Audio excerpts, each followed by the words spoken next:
Okay, if you have a Bible, Hebrews chapter 12. And, as we're launching this series, one of the questions that we are wanting to answer is, how do we develop a resilient life?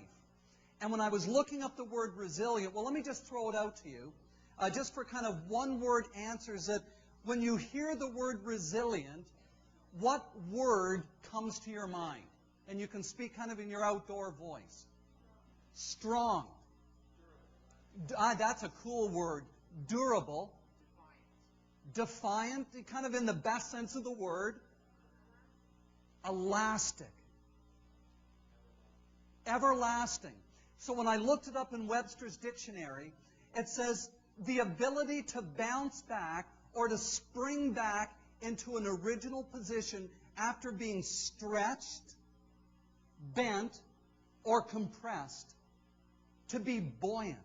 And then I looked up the word buoyant, and this was a challenge to me because the word buoyant means that, again, that ability to bounce back, but to do so quickly with a lightness and cheerfulness of heart. And I thought, that's an amazing thing. You see, it's one thing to have bounce back, but to do it with kind of a sullen, I'm going to grit my teeth and gut this out, but we send out the vibe that, like, I'm bouncing back, but it's killing me, rather than, yeah, this is tough stuff, and it's arduous, but because of a chosen faith in God, there is also this unexplainable lightness of heart. That's what I saw yesterday with Hartley and Betty. I mean, he's facing a life or death decision. We're talking, this is not, I'm not exaggerating the point. But there was a lightness of spirit, not a denial. They weren't living in some kind of pretense. They were going, this is really, we're coming down to crunch. But there was this undeniable sense in the room of this peace and of this buoyancy of spirit. I thought, man, I have received a completely unexpected real-life illustration, and I use that in the best sense of the word, as I was, because I was in message mode yesterday and thinking about this morning. So how do we cultivate this kind of buoyancy of spirit, this ability to bounce back when life deals us some challenges? Because as we go into 2009, it will be a mix of great moments that we will go, it doesn't get better than this. And there will be moments when you wonder, how am I going to bounce back from this? Are we kind of agreed on that reality?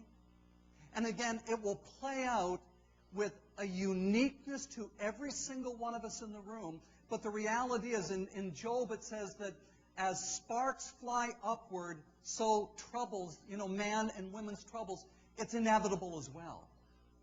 But we are not left alone. We have been singing about this reality this morning. We have been reminded of our foundational relationship with Christ and what He has accomplished.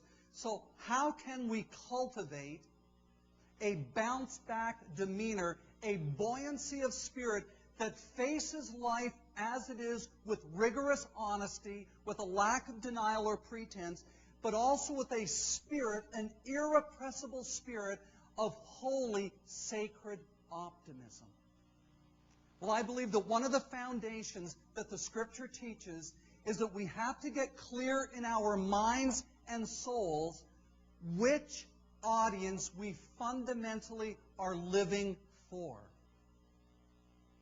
Which audience are we living out life in view of? So Hebrews 12, and again, if you have an insert in the program, it talks about the audience of one. And so the question here is, how do we keep falling with an enduring and resilient spirit? And the writer in Hebrews 12, the first point is, remember those who have finished well.